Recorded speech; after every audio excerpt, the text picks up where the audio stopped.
Nakakain tsaka papasok sa school. Ayan guys, dahil tumulo na ilalagay na natin yung sayote at saka yung siling haba. Mga tulog pa yan sila guys. Yan. Time check. Tulog pa sila. Yan. Mapamangkin ko lahat yan. Yung dalawa kong pamangkin. Tulog din sila pa. Yung anak ko. Ayan. Tulog pa yan siya. Mamaya ko na siya gisingin yung mga 5. Kaya bawal ako maingay guys. Bawal ko lakasan yung boses ko.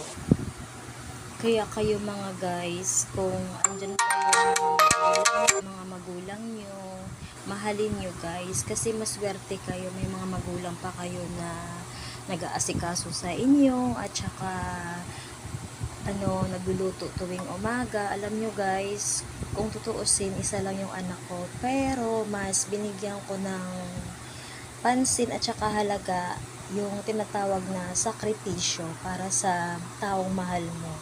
Kasi syempre wala naman ibang tutulong kundi kami magkakapatid lang. Kasi wala na kami